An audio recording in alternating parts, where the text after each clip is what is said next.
बच्चों, स्वागत है आपका हमारे यूट्यूब चैनल पे। और आज हम पढ़ने वाले हैं कक्षा 12 की हिंदी काव्य खंड से श्रद्धा मनु सर्ग। प्रस्तुत पाठ उत्तर प्रदेश माध्यमिक शिक्षा कक्षा 12 के हिंदी काव्य खंड के अंतर्गत पाठ 5 है। साहित्यिक हिंदी वालों के लिए और सामान्य हिंदी वालों के लिए यह पाठ 3 है। तो आज का शीर्षक बहुत ही महत्वपूर्ण होने वाला है, क्योंकि आज हम श्रद्धा मनु सर्ग पढ़ने वाले हैं, जो कि बहुत ही इम्पोर्टेंट है सामान्य हिंदी वाले बच्चों के लिए भी और साहित्यिक हिंदी वाले बच्चों के लिए भी। और चलिए हम ज़्यादा बिना देरी किए हम अपनी श्रद्धा मनु सर्ग को आज शुरू करते हैं, पढ़ते हैं, इन अर्थों को जानते हैं। लेकिन उससे पहले हम कवि जो हैं जयशंकर प्रसाद जी, उनके बारे में थोड़ा उनका संक्षिप्त परिचय जानेंगे। उसके बाद हम अपने शीर्षक श्रद्धा मनु पे आएंगे। इसके पहले वाली वीडियो में हमने इसी पाठ का शीर्षक गीत पढ़ा, और उसमें भी हमने जो है जयशंकर प्रसाद जी के जीवन परिचय के बारे में आपको थोड़ा संक्षिप्त परिचय बताया था। उसी पाठ का ये हमारा दूसरा शीर्षक है श्रद्धा मनु, जो कि जयशंकर प्रसाद के प्रसिद्ध महाकाव्य कामायनी से लिया गया है। श्रद्धा मनु सर्ग। तो आइए पहले हम जीवन परिचय पढ़ते हैं, उसके बाद अपने शीर्षक पर आएंगे। जयशंकर प्रसाद जी का संक्षिप्त परिचय कुछ इस प्रकार से है कि जन्म इनका 30 जनवरी 1889 ईस्वी को हुआ था काशी में। पिता का नाम देवी प्रसाद था। छायावाद के प्रवर्तक रहे। छायावाद के प्रारंभ करने वाले ये प्रवर्तक माने जाते हैं। बात की जाए यदि हिंदी साहित्य में इनके लेखन विधा की, तो जयशंकर प्रसाद जी ने काव्य के अतिरिक्त नाटक, उपन्यास, निबंध इत्यादि लेखन विधाओं में अपनी लेखनी चलाई है। इनकी भाषा शैली संस्कृतनिष्ठ खड़ी बोली थी। प्रबंधक काव्य एवं मुक्तक शैली रही। इनकी प्रमुख रचनाओं के बारे में बात की जाए तो इनकी जो विश्व प्रसिद्ध रचना है कामायनी है। इसके अतिरिक्त इनकी अन्य काव्य रचनाएं हैं, जैसे आंसू, लहर, झरना, चित्रधार, कानन कुसुम, प्रेम पथिक। इसके अतिरिक्त इन्होंने निबंध, कहानी, नाटक भी लिखे हैं। जयशंकर प्रसाद जी छायावाद के प्रवर्तक रहे। छायावाद के 4 प्रमुख स्तंभों में ये प्रमुख रहे। 4 प्रमुख स्तंभों की बात की जाए तो जयशंकर प्रसाद जी, सुमित्रानंदन पंत और महादेवी वर्मा और सूर्यकांत त्रिपाठी निराला, ये 4 छायावाद के प्रमुख प्रवर्तक रहे। तो आइए बिना देरी किए हम आते हैं आज के अपने शीर्षक श्रद्धा मनु सर्ग पे। इसको पढ़ते हैं और इन श्रद्धा मनु सर्ग का अर्थ जानते हैं। श्रद्धा मनु सर्ग इनके काव्य संग्रह कामायनी से लिया गया है। प्रस्तुत शीर्षक श्रद्धा मनु में प्रसाद जी ने बताया है कि देव संस्कृति के विनाश के बाद की मानव सभ्यता की मानवता जो है किस प्रकार से फैली है। इसी कहानी को बड़े ही मनोवैज्ञानिक ढंग से प्रस्तुत किया है उन्होंने अपने काव्य संग्रह कामायनी में। और उसी कामायनी का एक छोटा सा सर्ग हम पढ़ने वाले हैं, श्रद्धा मनु। मनु पुरुष हैं और श्रद्धा स्त्री हैं। विनाश के बाद केवल एक ही पुरुष बचे हैं, मनु। और श्रद्धा और मनु का जब प्रथम बार दर्शन होता है, उनके बारे में वो आपस में क्या बातें करते हैं और परस्पर सहज जो आकर्षण उनके बीच होता है। और अंत में जो है श्रद्धा जो है मनु को मानवता के जीवन का संदेश भी देती हैं। इन्हीं सब बातों को इसमें प्रसाद जी ने जो है बताया है। तो पहले हम पाठ पे चलने से पहले थोड़ा सा आपको बता दें कि प्रलय सृजन के बाद, यानी विनाश के बाद, जब कोई भी वस्तु, कोई भी व्यक्ति, कोई भी चीज़ जो है पृथ्वी पर नहीं बची, ना कोई जीव जंतु, ना कोई अन्य जो है चीज़ें इस पृथ्वी पर नहीं बची, केवल मनु ही एक अकेले हैं, दुख और करुणा से ग्रसित हैं, अकेले बैठे हुए हैं एक निर्जन स्थान पर। ऐसे में श्रद्धा उनके पास आती है और उनसे उनका परिचय पूछती है। यहीं से हमारा शीर्षक शुरू होता है, यहीं से हमारा काव्य शुरू होता है। तो चलिए शुरू करते हैं। श्रद्धा आती हैं और मनु से पूछती हैं, कौन तुम संसृत जल निधि तीर, तरंगों से फेंकी मणि एक, कर रहे निर्जन का चुपचाप प्रभा की धारा से अभिषेक। श्रद्धा मनु से पूछती हैं कि कौन तुम कौन हो। संसृत यानी संसार के, जल निधि यानी सागर के, तीर यानी किनारे, कि इस संसार की जलनिधि के किनारे तरंगों से फेंकी मणि एक, कि इस संसार रूपी जलनिधि की तरंगों से फेंकी हुई मणि के समान आप कौन हैं। कि जिस प्रकार से समुद्र द्वारा फेंकी गई मणि किनारे की शोभा बढ़ाती है, उसी प्रकार से कर रहे निर्जन का चुपचाप, कि निर्जन यानी जहाँ कोई ना हो, कि इस निर्जन स्थान पर चुपचाप प्रभा अपनी आभा से इस धारा का अभिषेक, अभिषेक का अर्थ होता है धारा की शोभा को बढ़ाने वाले या उस निर्जन स्थान की शोभा को जो है शोभाशाली, शोभामान करने वाले, नहलाने वाले। तो श्रद्धा कहती है कि जिस प्रकार तरंगों से फेंकी, समुद्र की तरंगों से फेंकी हुई मणि उस समुद्र के तट की शोभा को बढ़ाती है, उसी प्रकार से इस संसार के समुद्र द्वारा फेंकी गई मणि के समान आप कौन हैं और इस निर्जन स्थान की शोभा को बढ़ाने वाले हे मनुष्य आप कौन हैं। फिर से देखते हैं इन पंक्तियों को। श्रद्धा पूछती है कि आप कौन हैं। जिस प्रकार से समुद्र की लहरों से फेंकी गई मणि उस तट की शोभा को बढ़ाती है, उसी प्रकार से आप संसार की जलनिधि द्वारा फेंकी गए मणि के समान इस निर्जन स्थान की शोभा को बढ़ाने वाले कौन हैं। आइए लिखते हैं प्रसाद जी। मधुर विश्रांत और एकांत, जगत का सुलझा हुआ रहस्य, एक करुणामय सुंदर मौन और चंचल मन का आलस्य। कहते हैं, लिखते हैं वो कि एक मधुर विश्रांत और एकांत। श्रद्धा मनुष्य कहती है कि आप अत्यंत ही मधुर, विश्रांत का अर्थ होता है थका हुआ, कि श्रद्धा मनुष्य पूछ रही है कि आप अत्यंत ही मधुर, विश्रांत और एकांत प्रतीत हो रहे हैं। जगत का सुलझा हुआ रहस्य, ऐसा लग रहा है कि जगत के रहस्य को आपने सुलझा लिया है और जगत के सुलझे हुए रहस्य के समान प्रतीत हो रहे हैं, कि आप बड़े ही विश्रांत, मधुर और एकांत दिख रहे हैं। ऐसा लग रहा है कि आप जगत के रहस्य को समझ चुके हैं, जगत के रहस्य को सुलझा चुके हैं। और चंचल मन का आलस्य, कि आपका जो मन है बड़ा ही चंचल और है, उसमें आलस्य दिखाई दे रहा है, कि आपके चंचल मन में आलस्य दिखाई दे रहा है। और करुणा में सुंदर मौन, कि एक करुणा में, एक पंक्ति हम भूल गए थे, इसको फिर समझते हैं कि एक करुणा में सुंदर मौन, कि ये जो एक करुणा में सुंदर मौन है, यानी आपका जो मौन है वो बड़ी करुणा में और सुंदर है। और चंचल मन का आलस्य, और आपके चंचल मन में आलस्य है। श्रद्धा कहती है कि आप बड़े ही मधुर, थके हुए और एकांत प्रतीत हो रहे हैं। ऐसा लग रहा है कि आपने इस संसार के रहस्य को सुलझा लिया है और आपका जो मौन है वो करुणामय है और आपके चंचल मन में आलस्य प्रतीत हो रहा है। आगे वो लिखते हैं, सुना यह मनु ने मधु गुंजार, मधुकरी का सा जब सानंद, किए मुख नीचा कमल समान, प्रथम कवि का जो सुंदर छंद। अब जब मनु सुनते हैं, सुना यह मनु ने मधु गुंजार, मधु कहते हैं मीठा, कि जब मनु ने यह मधु गुंजार सुना, मधुर ध्वनि सुनी, तो मधुकरी का सा जब सानंद, मधुकरी कहते हैं भंवरे को, कि भंवरे के समान आनंद देने वाला मधुर जब उन्होंने ध्वनि सुना, यानी जो श्रद्धा उनसे प्रश्न कर रही थी, तो ऐसा लग रहा था कि जैसे मधुकरी, मधुकरी का अर्थ होता है बच्चों भंवरी, कि भंवरी के समान आनंद देने वाली मधुर गुंजार कोई कर रहा हो। और जब उन्होंने ऐसी सुंदर वाणी सुनी तो वो कहते हैं कि ये मुख नीचा कमल समान, तो उन्होंने जब देखा तो कमल के समान मुख नीचा किए हुए, जो श्रद्धा थी वह कमल के समान मुख नीचा किए हुए, यानी जिस प्रकार से कमल का पुष्प खिल जाता है तो खिलने के बाद वह पृथ्वी की ओर झुक जाता है, उसी प्रकार से कमल के समान अपना मुख नीचे किए हुए श्रद्धा थी। प्रथम कवि का जो सुंदर छंद, और जो उनकी सुंदरता थी ऐसी प्रतीत हो रही थी जैसे प्रथम कवि द्वारा लिखी गई कोई सुंदर कविता हो, सुंदर छंद हो, प्रथम कवि वाल्मीकि द्वारा लिखी गई कोई सुंदर छंद हो।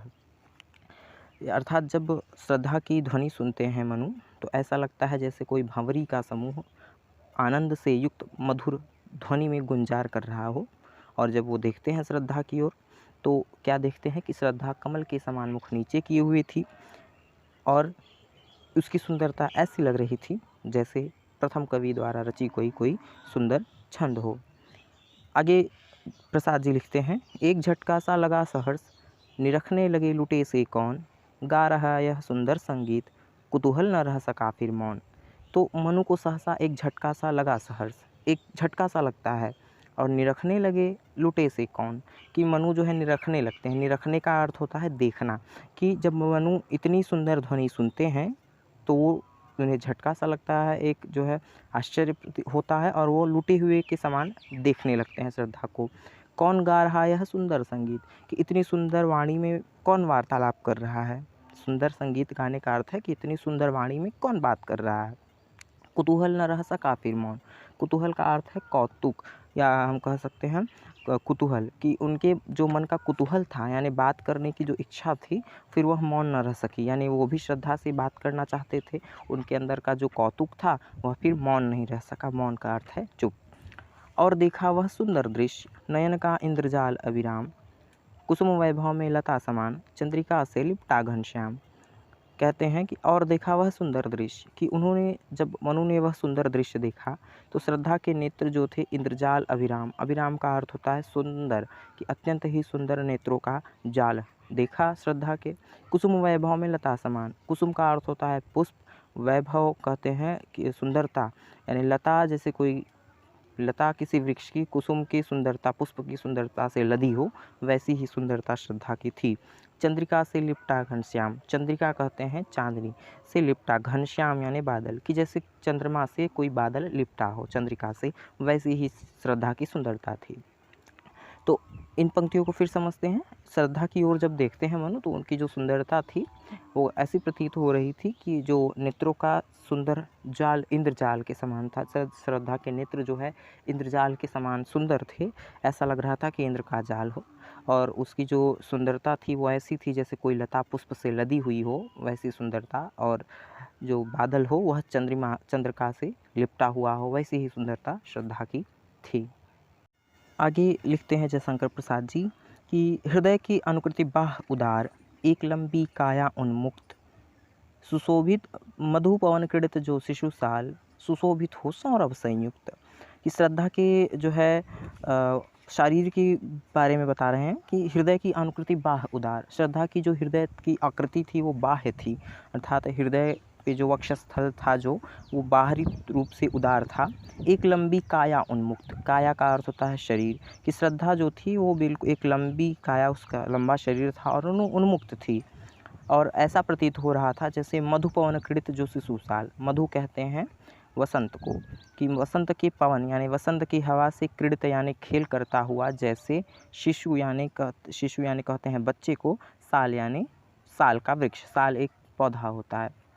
तो कहते हैं कि श्रद्धा की लंबी काया ऐसी प्रतीत हो रही थी, लंबा शरीर, जैसे कि वसंत की हवा से क्रीड़ा करता हुआ कोई साल का छोटा सा वृक्ष हो।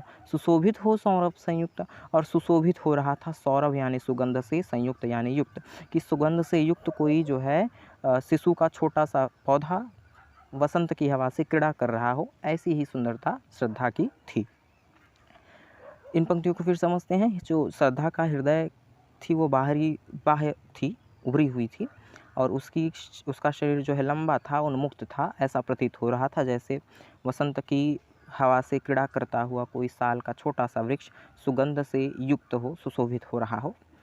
आगे कहते हैं मिश्र गांधार देश के नील, रोम वाले में शो के चर्म, ढक रहे थे उसका वपू कांत, बन रहा था वह कोमल वर्म। मिश्र का अर्थ होता है चिकने, गांधार देश यानी गांधार देश के, नील यानी नीले, कि गांधार देश के नीले जो है भेड़ के, रोम वाले में शो के चर्म, नीचे वाली पंक्ति से हम इसको मिलाएंगे कि रोम कहते हैं रोए को, मेष का अर्थ होता है भेड़, चर्म यानी चमड़ी, कि गांधार देश के जो है चिकने नीले भेड़ के चमड़ी से जो श्रद्धा के वस्त्र बने हुए थे, ढक रहे थे उसका वपू कांत, वपू का अर्थ होता है शरीर, कांत का अर्थ होता है सुंदर, कि उसके सुंदर शरीर को ढक रहे थे।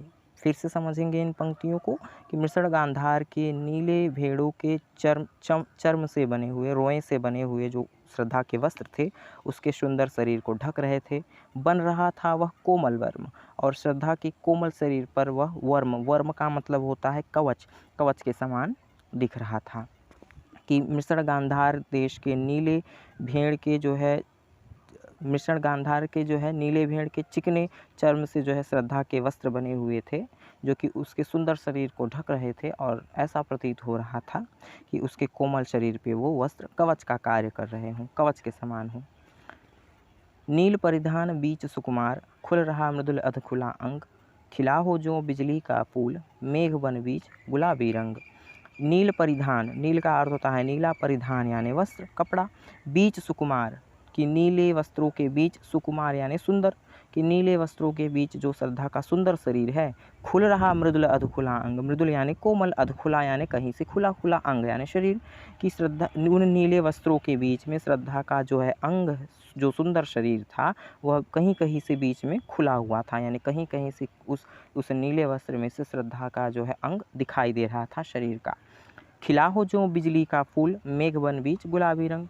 अब जयशंकर प्रसाद जी कहते हैं कि जब श्रद्धा का ये शरीर दिख रहा था तो ऐसा प्रतीत हो रहा था जैसे खिला हो जो बिजली का फूल, कि बिजली का रूपी पुष्प खिल गया हो। कहाँ खिल गया हो? मेघ वन। मेघ कहते हैं बादलों को, वन यानी जो है बागीचा, कि मेघ या वाटिका कह सकते हैं हम, कि बादलों के जो वन है, बादलों का जो वन है, बादलों के वन के बीच में गुलाबी रंग का बिजली का पुष्प खिल गया हो। ऐसी ही सुंदरता जो श्रद्धा के नीले वस्त्रों में से उसका शरीर दिखाई दे रहा था, वैसी सुंदरता दिख रही थी।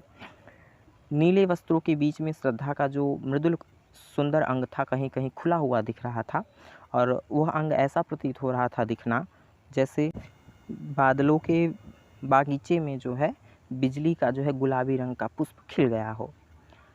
आह वह मुख पश्चिम के व्योम, बीज जब घिरते हो घनश्याम, अरुण रविमंडल उनको भेद, दिखाई देता हो छवि धाम।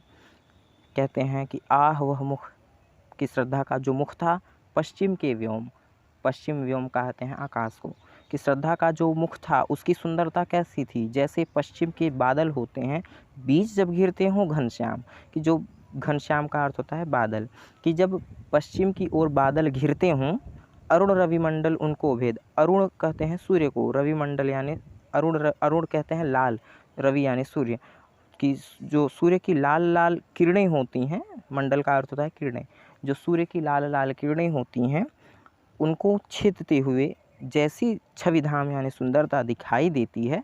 भेदने का अर्थ होता है कि उन बादलों को भेदते हुए, छेदते हुए, कि पश्चिम की ओर जब बादल घिरते हों और सूर्य की लाल लाल किरणें उनको भेदते हुए जैसी सुंदरता दिखाई देती है उन किरणों की, वैसी ही सुंदरता श्रद्धा के मुख की थी। कि श्रद्धा का जो मुख था उसकी सुंदरता कैसी थी कि पश्चिम की ओर जब बादल घिरते हों और बादलों के बीच से सूर्य अपनी लाल किरणों को छेदता हुआ जो सुंदरता दिखाई देती है, वैसी ही सुंदरता श्रद्धा के मुख की भी थी। तो बच्चों, आई होप आपको समझ में आ रहा होगा। अगर वीडियो समझ में आ रहा होगा तो एक लाइक ज़रूर करें, और ताकि हम आपके लिए ऐसी ही वीडियो हमेशा लाते रहें। तो आइए अब आगे बढ़ते हैं और देखते हैं हम आगे क्या हुआ। घिर रहे थे घुंघराले बाल, अंश अवलंबित मुख के पास, नील घन शावक से सुकुमार, सुधा भरने को विधु के पास, और मुख पर वह मुस्कान, रक्त कसलय पर ले विश्राम, अरुण की एक किरण अम्लान, अधिक अलसाई हो अभिराम। इन पंक्तियों का अर्थ समझते हैं कि घिर रहे थे घुंघराले बाल, श्रद्धा के जो घुंघराले बाल थे। देखिए यहाँ इन पंक्तियों में श्रद्धा की सुंदरता का ही वर्णन किया गया है। तो घिर रहे थे घुंघराले बाल, श्रद्धा के जो घुंघराले बाल थे वो घिर रहे थे। कैसे गिर रहे थे? अंश अवलंबित मुख के पास। अंश का अर्थ होता है कंधा, अवलंबित का अर्थ होता है आश्रय या सहारा लेके। श्रद्धा के जो घुंघराले बाल थे उसके कंधों का सहारा लेकर उसके मुख के पास घिरे रहे थे, यानी उसके मुख के पास लटक रहे थे। और जब वो बाल उसके कंधे से होते हुए मुख के पास लटक रहे थे तो वो सुंदरता ऐसी लग रही थी। नील घन शावक से सुकुमार, नील यानी नीले, घन यानी बादल, शावक यानी टुकड़ा या बच्चा कह सकते हैं हम, कि नीले बादलों के जो टुकड़े होते हैं बच्चे, सुकुमार यानी सुंदर, सुधा भरने को विधि के पास, सुधा यानी अमृत, भरने को विधु यानी चंद्रमा के पास गए हों। कि श्रद्धा के जो है घुंघराले बाल जब उसके कंधे से आश्रय लेकर उसके मुख के पास घिर रहे थे तो ऐसी सुंदरता लग रही थी जैसे बादल के छोटे टुकड़े बड़ी ही सुंदरता के साथ अमृत भरने के लिए चंद्रमा के पास गए हुए हों। और मुख पर वह मुस्कान, कि श्रद्धा के मुख पर जो मुस्कान था, रक्त किसलय पर ले विश्राम। किसलय का अर्थ होता है जो नए पत्ते होते हैं, पौधों में नए नए पत्ते आते हैं उसे किसलय कहा जाता है। कि रक्त यानी लाल रंग के किसलय पर जो है विश्राम ले रहे हों। क्या विश्राम ले रहे हों? अरुण की एक किरण अम्लान, अरुण का अर्थ होता है सूर्य की किरण, कि सूर्य की एक किरण अम्लान यानी कहते हैं जो मल रहित हो, स्वच्छ, कि सूर्य की बिल्कुल स्वच्छ किरण जैसे किसी किसलय पर अधिक अलसाई, आलस्य के साथ अभिराम यानी सुंदरता, बड़ी सुंदरता के साथ आलस्य के साथ जो है आराम कर रही हो, ऐसी ही सुंदरता श्रद्धा के मुख पर उसके मुस्कान की दिख रही थी। पुनः समझते हैं इन पंक्तियों को। श्रद्धा के जो घुंघराले बाल थे वह कंधों का आश्रय लेके उसके मुख के पास घिर रहे थे और ऐसा प्रतीत हो रहा था जैसे नीले बादलों के टुकड़े अमृत भरने के लिए चंद्रमा के पास गए हुए हों और उसके मुख पर जो विश्राम, उसके मुख पर जो मुस्कान थी, ऐसा प्रतीत हो रहा था कि नए नए कपोलों पर, नए नए वृक्ष के पत्तों पर सूर्य की जो किरण होती है, बिल्कुल स्वच्छ किरण आलस्य के साथ जो है आराम कर रही हो, बड़ी सुंदरता के साथ। चलिए अब आगे चलते हैं। कहाँ मनु ने नभ धरणी बीच, बना जीवन रहस्य निरुपाय, एक उल्का सा जलता भ्रांत, शून्य में फिरता हूँ असहाय। अब मनु अपने बारे में बताते हुए कहते हैं कि कहाँ मनु ने नभ धरणी बीच, नभ का अर्थ होता है आकाश, धरणी यानी धरती। अब मनु कहते हैं, जब इतना कुछ देखते हैं, श्रद्धा को, श्रद्धा की सुंदरता को देखते हैं, तो वो कहते हैं कि नभ धरणी बीच अर्थात आकाश और धरती के बीच जो मेरा जीवन है, रहस्य निरूपाय, रहस्य और निरूपाय बन के रह गया है कि इस धरती और आकाश के बीच में जो मेरा जीवन है वह रहस्य और निरूपाय बन गया है, क्योंकि अब कोई अन्य चीज़ यहाँ पर जीवित नहीं है सिवाय मेरे। तो अब मेरा जो जीवन है वो रहस्य और निरूपाय हो गया है।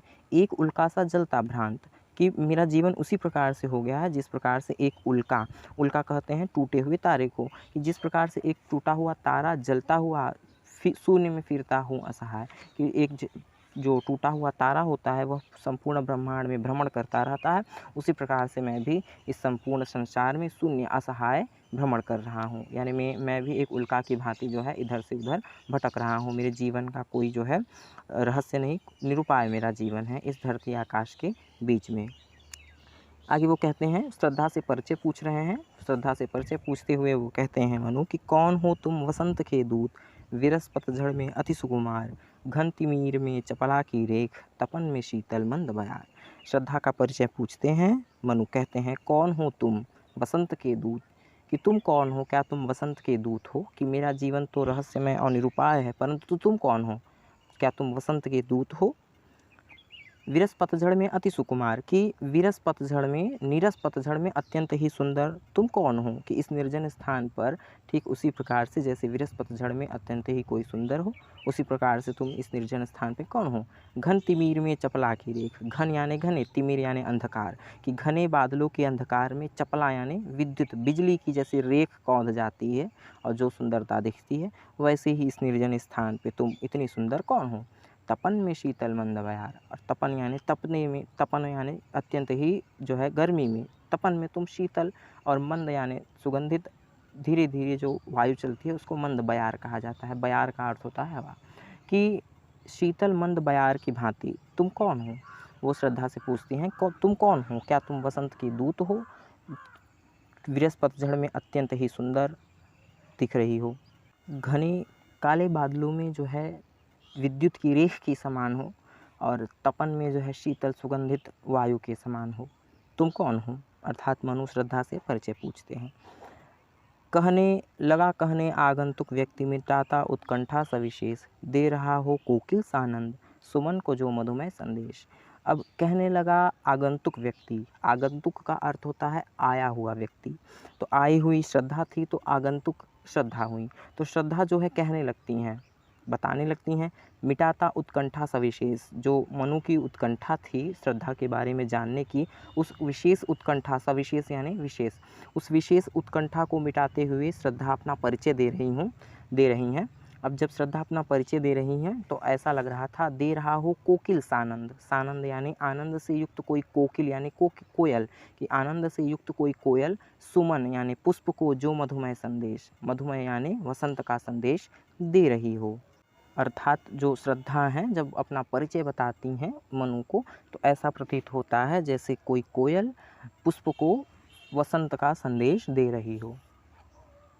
आगे वो कहती हैं, भरा था मन में नव उत्साह, सीख लूँ ललित कला का ज्ञान।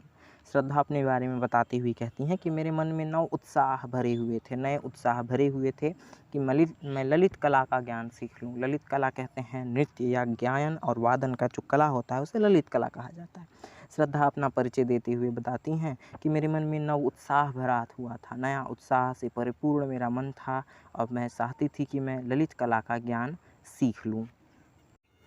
इधर रह गंधर्वों के देश, पिता की हूँ प्यारी संतान। श्रद्धा कहती है कि मेरे मन में नया उत्साह भरा हुआ था कि मैं ललित कलाओं को सीख लूँ, और मैं इधर गंधर्वों के देश रहती हूँ। इधर रह गंधर्वों के देश, कि मैं गंधर्वों के देश में निवास करती हूँ, और पिता की हूँ प्यारी संतान। अपने पिता की प्यारी संतान पुत्री हूँ।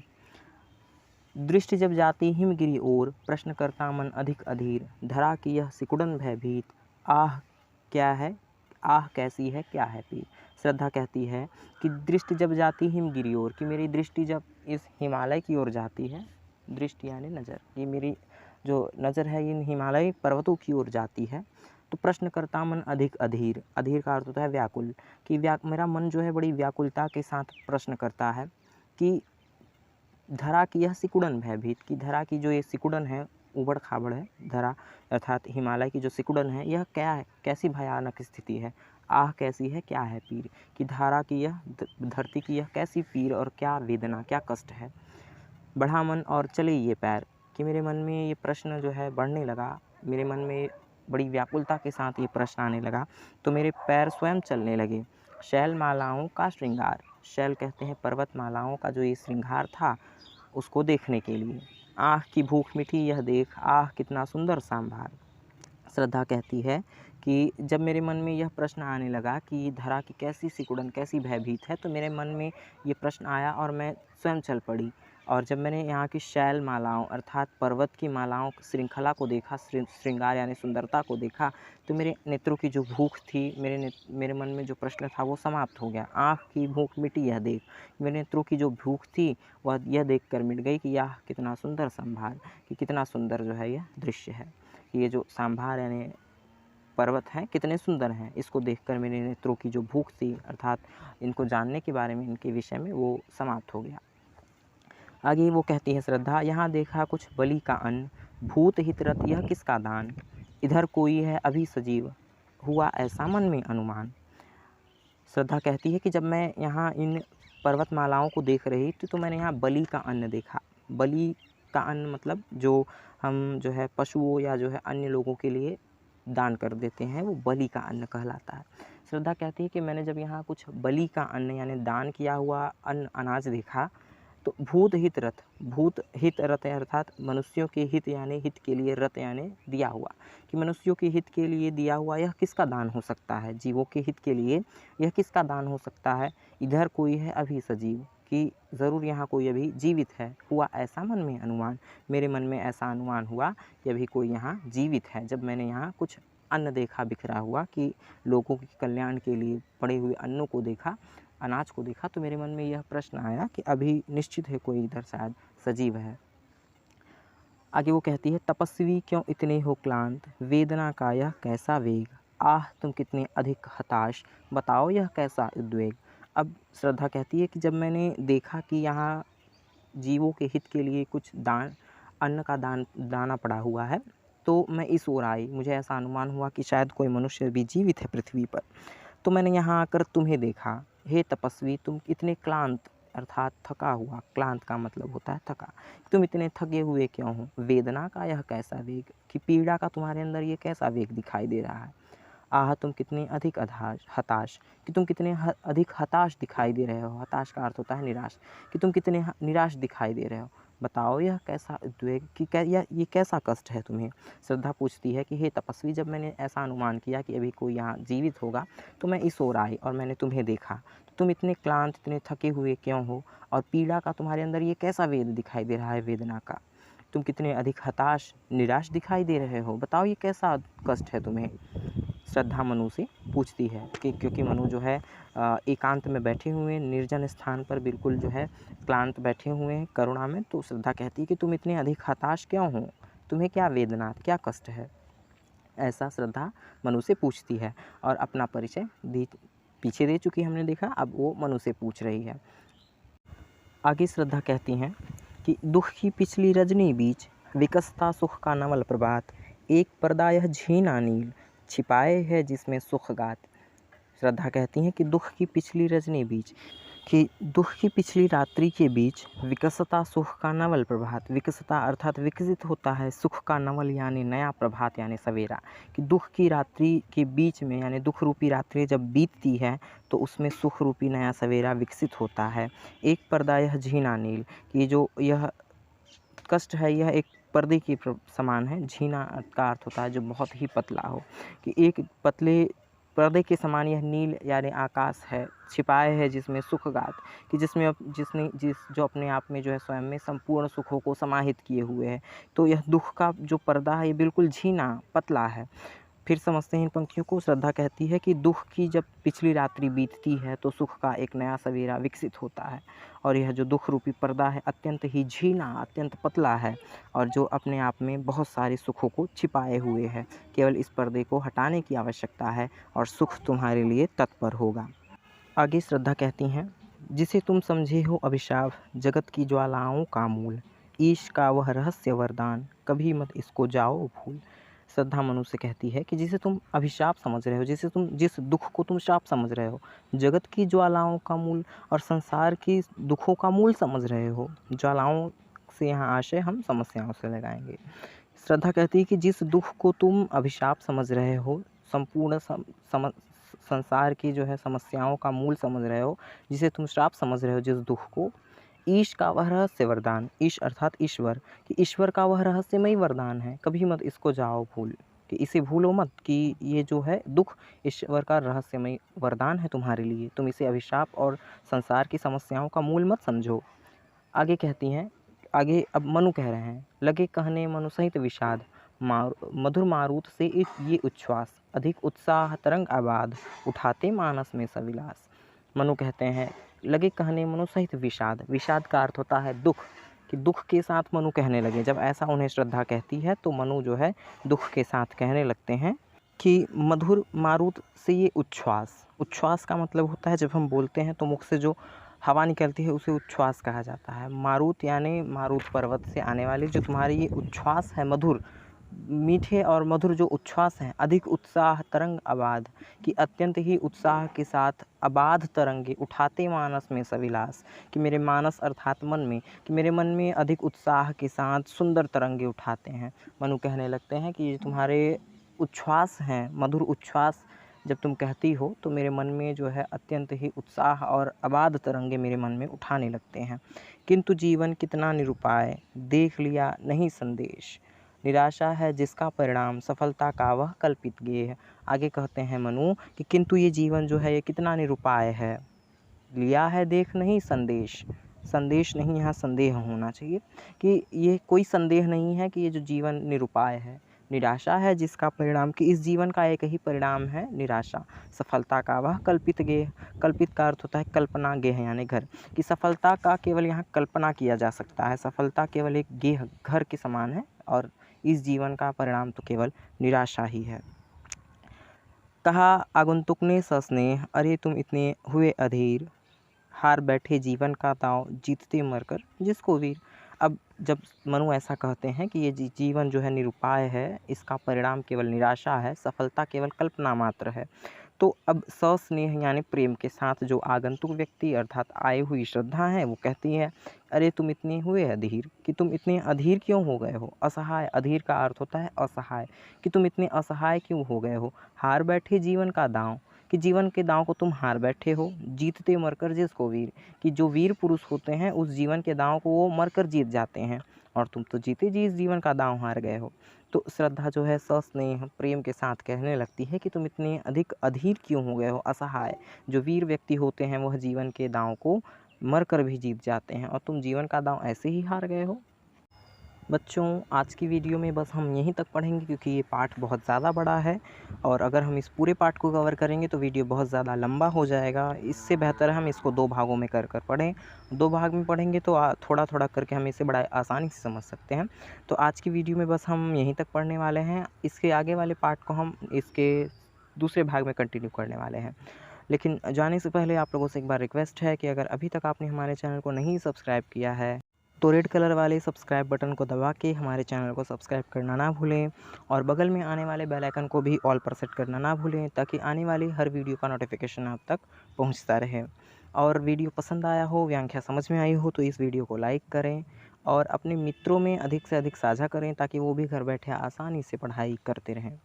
तो आज की वीडियो में बस यहीं तक, मिलते हैं आपके इसके पार्ट, इसको हम इसके सेकंड पार्ट पे मिलेंगे। तब तक के लिए पढ़ते रहें, सुरक्षित रहें।